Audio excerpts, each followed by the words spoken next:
So my name's Tasnia and I'm 18, and the whole topic around mental health, I think it revolves around my everyday life as I suffer from severe depression myself.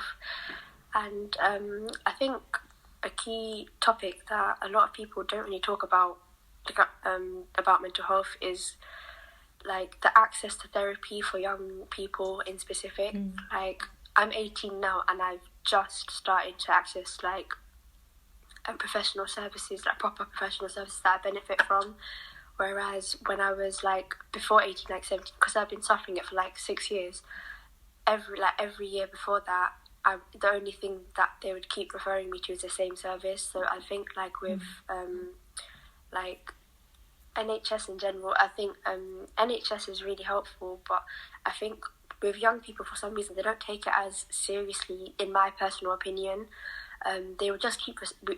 in England, we have this service called CAMS. I'm sure other countries have similar services and stuff.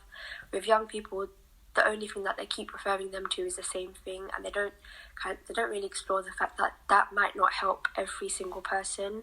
And with people like myself who have, like, I've been needing medication for a while, they just don't see it as an option. They just say stuff like to me, "Oh, you're too young, you have to wait until you're 18.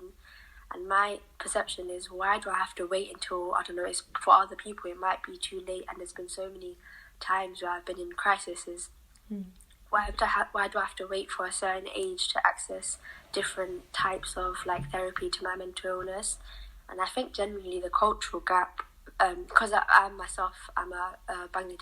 British Bangladeshi, I think the cultural gap between therapists and the patients is massive. And like, it's 2021 and there's like, all I see is like just white therapists. Every therapist I've been to is just a white middle class lady. And yeah, I think that really needs to change. I think me and my mentor Lucy, we've been talking about it a lot. We've been trying to arrange like documentaries to raise awareness on that specific topic. And I think generally, because I live in Tower Hamlets, which is more, I think, London's most deprived area, poverty-wise and everything.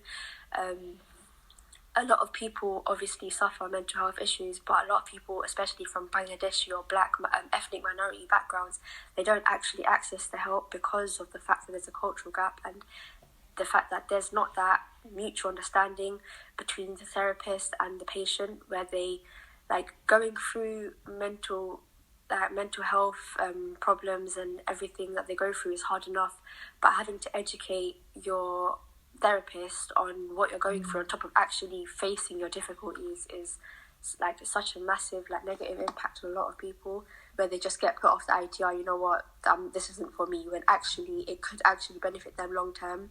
But with me, I've been to it like 4 times and I've kind of learned that it's not my thing. But for other people, they might have gone one time and for one bad experience they just get put off talking about it overall and just like keep it to themselves. But yeah, that's my perception on like the whole mental health thing right now.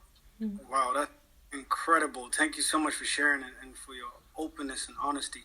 I feel like that what she said is very much true, and that's how I feel as well with the whole mental health issue. But a question I would want to ask her is, if you could change something other than the cultural gap, what would it be? I think that the access for young people to access different type of like therapy, for example, medication, talking therapy,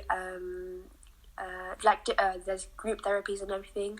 I think there is some available, but it's not known and there's not much talk about it. Like, all young people in like my area, my community, all they hear is the word CAMS, and because of like other people's experiences, they get put off.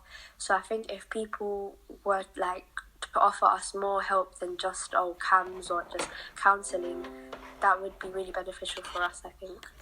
Yeah, I just wanted to know, like, before it gets to that state, like, is there any like coping mechanisms that you would use before you'd go for professional help?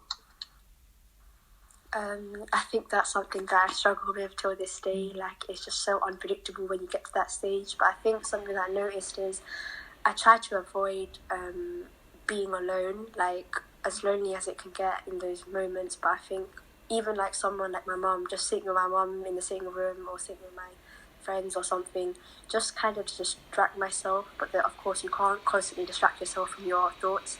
But what I try to do is avoid my bed, because when I get in those low moments and I just lock my room and go in my bed, I notice that I feel even more down, and the dark thoughts just come even more. So I try my best to keep myself occupied and talk to people about it, as hard as it can be.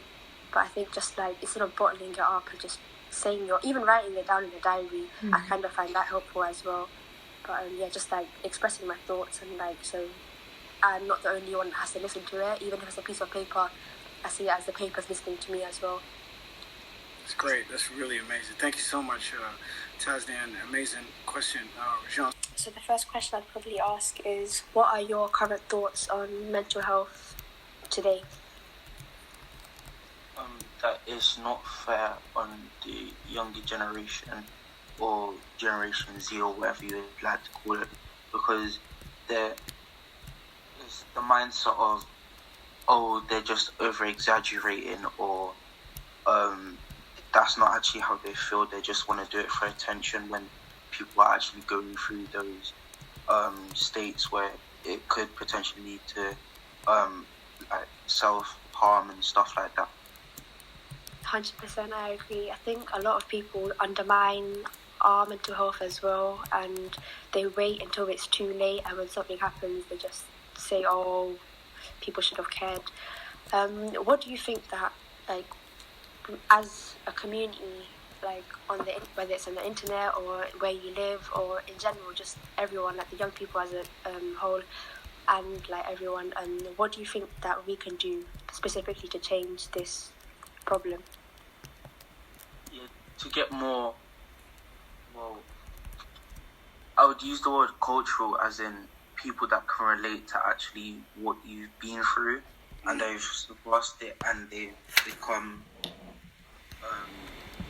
therapists and stuff like that. So if you can get like a referral that is closer to what you've been through, it would help a little bit more.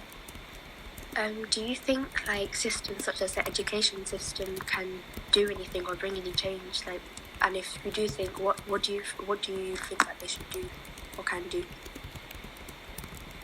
Maybe like every day or so, with 15 minutes where you just talk about how you guys are feeling for the week, or what's stressing you out in lessons, if you're even getting stressed out in lessons, and just stuff like that can help, just to talk about it for a little bit. May impact it a lot in a good way. Yeah, I agree.